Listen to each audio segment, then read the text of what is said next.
Hey everyone, welcome back to Context Education. You know how much we love diving deep into learning resources you send us? And today we're tackling a big one. But don't worry, we're going to distill all that knowledge into some seriously actionable takeaways so you can benefit without the time commitment. That's right. Consider this your Ielts cheat sheet. Okay, so one of the things that blew my mind from this course was that a lot of students actually mistake Band 6 essays for Band 9 material. Oh, yeah, I've seen that happen a lot. Like they think the more complex the language, the better. All those obscure words and convoluted sentences. Right, but it's a trap. Ielts examiners aren't impressed by big words they have to decode. They want clear, concise answers that directly address the prompt. Makes sense. So it's not about showing off your vocabulary. Nope, it's about proving you can communicate effectively. Clarity over complexity. Yeah. Got it. But how do we actually learn to write those clear, concise Band 9 essays? Well, this course is packed with insights from actual test takers who achieved Band 8 and 9. Ooh, straight from the source. Exactly. And the best part, their advice isn't some secret formula. It's all about solid strategies anyone can implement. So regardless of whether you're aiming for a Band 7 or a Band 9, Exactly. It's all about having the right approach. I'm all about actionable strategies. So I got to ask, is a big part of IELTS success just having the right mindset? Mindset is absolutely crucial. So many students get bogged down by shortcuts or quick fixes, or they feel completely overwhelmed by the sheer amount of material out there. Oh yeah, I can totally relate to that feeling of being overwhelmed. Where do you even begin with something as massive as IELTS prep? Well, the first step is cultivating a realistic mindset. It's about understanding that consistent effort and focused learning are far more effective than cramming or trying to memorize templates. So no magic bullet. Nope. It's about building a solid foundation of understanding. Makes sense. Now, I know vocabulary is a huge concern for many IELTS test takers. What did those high scorers have to say about tackling that beast? They were really adamant about debunking the myth that memorizing endless lists of words is the key. I think we've all been there. Right. Instead, they recommend weaving vocabulary learning into your daily life. So make it more natural. Exactly. Read widely watched movies without subtitles and actively use new words in conversations and writing. So it's about making vocabulary learning a natural part of your routine rather than a separate chore. Exactly. That's a much more appealing approach. Now let's get into the nitty-gritty of each section. What are some do's and don'ts for the listening section? Active listening is key here. It's not just about passively hearing words, but focusing on intonation, deciphering accents, and picking up on paraphrasing. Ooh, paraphrasing. That always trips me up. Could you give an example of how that might show up on the test? Sure. Let's say the listening section mentions that the museum is located near the city's main train station. The question might then ask, where can the museum be found? The answer is the same, but the wording is different. Ah, I see. Recognizing these subtle shifts in language is key. So how do we get better at that? Yeah. Recognizing, paraphrasing, I mean. Practice, practice, practice. Listen to a variety of English spoken with different accents as much as possible. Podcasts, news broadcasts, even watching movies and TV shows can help. Makes sense. Just immerse yourself. And believe it or not, meditation techniques can be incredibly helpful too. Wait, what? Meditation for IELTS? Yeah, it sounds surprising, but improving focus and attention is crucial for understanding fast-paced spoken English. Plus, a calm mind is a focused mind, especially in a high-pressure test environment. So it's about training your brain. Exactly. Okay, how about the reading section? Any tips for navigating those often complex texts? Oh yeah, that's a big one. One high scorer shared this simple but crucial tip. Understanding the question thoroughly is as important as understanding the text itself. That seems obvious, but I bet it's easy to overlook when you're under pressure. It is. You can easily rush into reading without fully grasping what information you need to locate. So slow down, dissect the question, and know exactly what you're looking for before you even start reading. So skimming and scanning alone won't cut it. They're good starting points, but you'll need more advanced strategies. Think active reading, analyzing text structure, and mastering different question types. So it's like building a mental toolkit. Exactly. A toolkit for tackling any passage that comes your way. Love that analogy. Okay, let's talk about writing. What are some common pitfalls to avoid? One of the biggest mistakes test takers make is neglecting the planning stage. Don't just dive into writing. Invest time outlining your essay. So resist that urge to just start writing. Absolutely. Take a few minutes to brainstorm ideas, organize your thoughts, and create a logical structure. So it's all about having a roadmap. Exactly. This will make the writing process much smoother and more efficient. And remember what we said about clarity over complexity? Right. So no trying to impress the examiner with fancy vocabulary. Precisely. Prioritize clear communication and well-organized structure over complex vocabulary. Got it. So it's not about showcasing your vocabulary, it's about effectively conveying your message. Exactly. Any other writing wisdom from those high scorers? They highlighted the value of practicing writing in real-life scenarios, not just exam conditions. Real-life scenarios, like what? Think emails, letters, blog posts, even social media updates, anything that gets you writing and expressing your thoughts. That's a great way to make writing practice more engaging and relevant to everyday life. Exactly. Okay, let's move on to the dreaded speaking section. Any tips for feeling confident and performing our best? The best advice the high score offered: relax. Speak naturally and conversationally, just like you would with a friend. Don't try to impress with speed or complex language. Instead, focus on clear and effective communication. So it's more about having a conversation than delivering a rehearsed speech. Precisely. And remember, the examiner isn't judging your personality or opinions. They're simply assessing your ability to communicate in English. It's not an interrogation, it's an opportunity to show off your communication skills. I like Well, that. Exactly.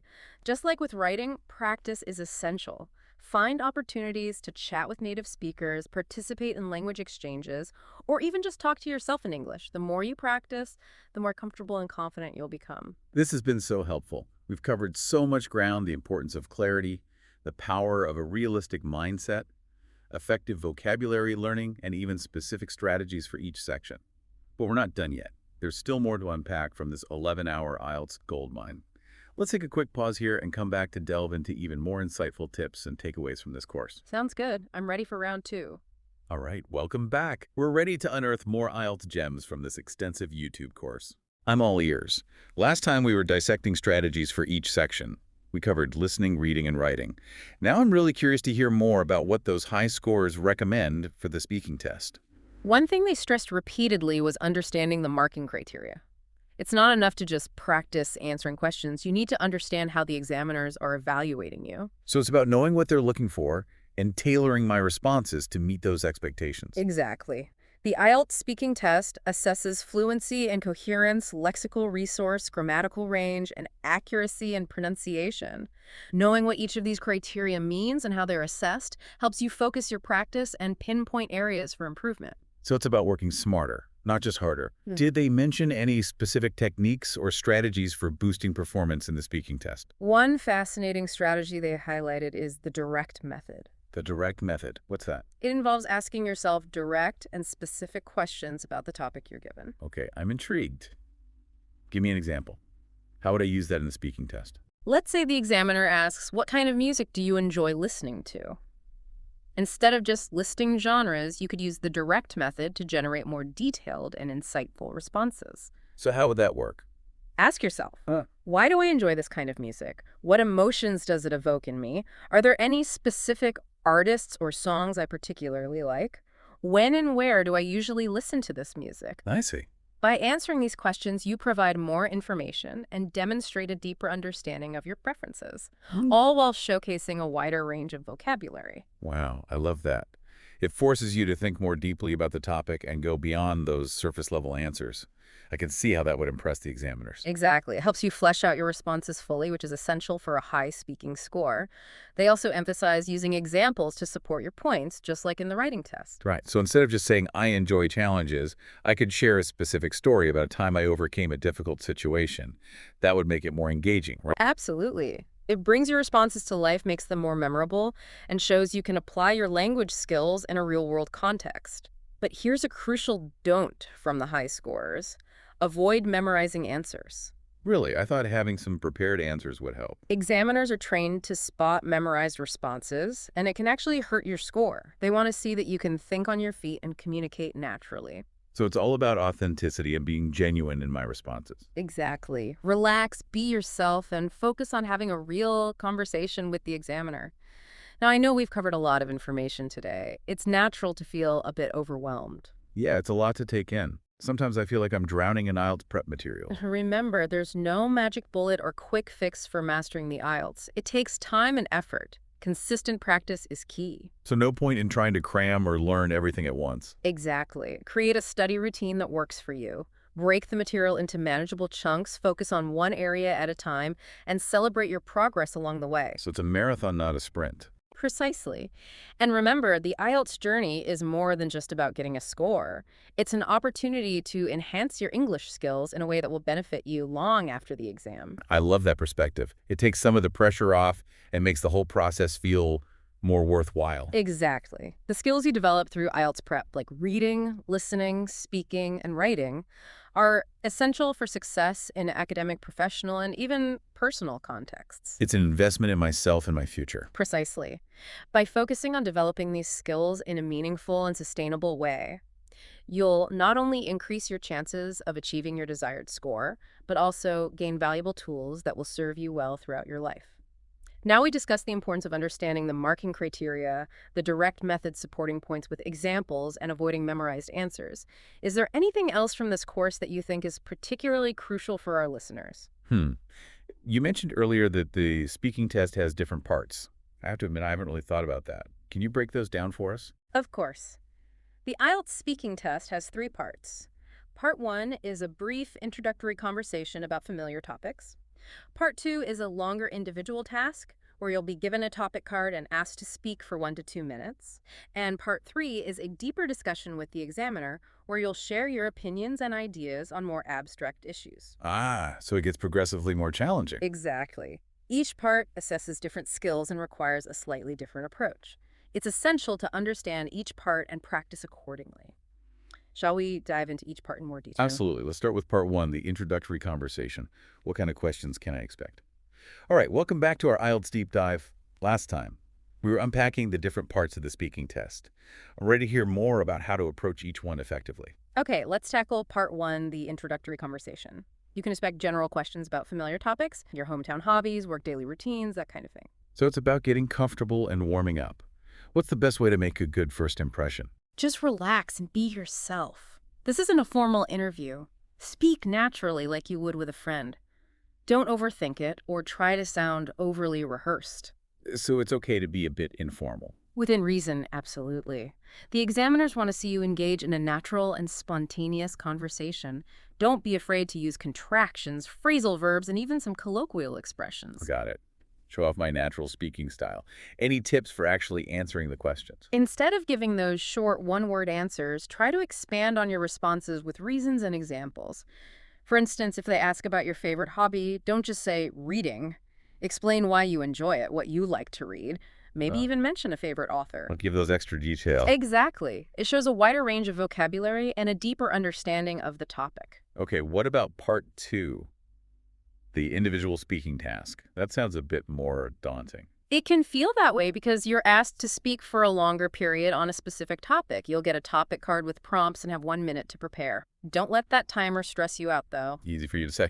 I know, but trust me, those high scores from the course had some great tips for this section. Okay, I'm all ears. First, read that topic card carefully and make sure you understand exactly what you're being asked to talk about. Those prompts are your guideposts. So no going off on a tangent or talking about something completely unrelated. Right. Stay focused and address all the points on the card. Use that 1 minute of preparation time wisely to jot down key words and phrases that will help structure your response. So I shouldn't try to write out my entire speech. Definitely not. You won't have time, and reading from a script will sound unnatural and hurt your fluency score. Think of your notes as a roadmap to guide you, not a word-for-word script. Got it. Notes as a roadmap, speak naturally. Anything else? The high scores also emphasized having a clear and logical structure. A simple introduction, body, and conclusion works wonders. Classic structure. Yep. Introduce the topic and your main points. Then develop your ideas with details, examples, and reasons. Finally, summarize your main points and maybe offer a final thought. That makes me feel more organized already. Okay, on to the final boss. Part 3, the in-depth discussion. What kind of curveballs can I expect here? This is where the examiner will really dig into your ability to express opinions and ideas on a range of issues. Expect more abstract and complex questions that require critical thinking and well-reasoned responses. So the thinking goes up a notch. It does. Any tips for preparing for these challenging questions? Hmm, that's a good question. Well, the best preparation is to practice discussing various topics like current events, social issues, cultural trends, things that get you thinking critically. It's not enough to just have opinions, you need to articulate them clearly and persuasively. I'm sensing a theme here. Clear communication is key. You got it. Okay, what about specific strategies for actually answering those Part 3 questions? The high scorers shared a handy method called the SEED method. The SEED method. I love a good acronym. What does it stand for? It stands for State, Explain, Example, Develop. It's a simple but powerful framework for crafting well-developed responses. Okay, I'm following you so far. How would I use this in the actual test? Let's imagine the examiner asks, do you think technology is having a positive or negative impact on society? First, you state your opinion clearly. I believe technology has both positive and negative impacts on society. Straight to the point. What's next? Explain your reasoning. Maybe mention how technology has improved communication and access to information, but can also lead to social isolation and information overload. Okay, building on the statement. Then give an example to illustrate your point. You could talk about how social media connects people globally, but can also create echo chambers and filter bubbles. Well, that's a good one. And finally, develop your idea further. You could discuss the importance of using technology responsibly and critically evaluating information online. Wow, the SEED method is brilliant. It breaks down a complex response into manageable steps and ensures I'm covering all the bases. Exactly. By practicing the SEED method, you'll become more comfortable expressing your opinions and ideas in a clear and persuasive way, which is exactly what the examiners are looking for in Part 3. I feel so much more confident about tackling the speaking test now, knowing I have these strategies in my back pocket. But what about resources? Are there any specific materials you recommend for practicing speaking skills? There are tons of great resources out there. The YouTube course itself has practice questions and tips, but there are also some fantastic apps and websites. One popular app is called Elsa Speak. It uses AI to provide personalized pronunciation feedback. Ooh, AI pronunciation feedback. That sounds super helpful. Any other favorites? The website Ielts Speaking Assistant has a huge database of practice questions with sample answers and tips. Amazing. So many great options to choose from. It's all about finding what works best for my learning style. Anything else about the speaking test we haven't covered yet? One last thing. Stay calm and focused during the test. It's natural to be nervous, but remember the examiner is there to help you succeed. They're not trying to trip me up or make me feel flustered. Exactly. They want to see you do well. Take a deep breath, smile, and try to enjoy the conversation. The more you practice, the more comfortable you'll become. That's a great reminder. It's easy to forget that the examiner is actually rooting for me to do well. So much great advice in this episode. We've explored strategies for each section, uncovered those hidden gems from high scorers, and even tackled the speaking test in detail. I feel like I have a whole new arsenal of tools to conquer the Ielts. That's exactly what we hoped for. Remember, this is a journey, not just a destination. Embrace the process of learning, celebrate your progress, and don't be afraid to ask for help along the way. And if you're looking for personalized support on your Ielts journey, Context Education is here for you every step of the way. Absolutely. Go out there, embrace the challenge, and achieve your IELTS dreams. Until next time, happy learning.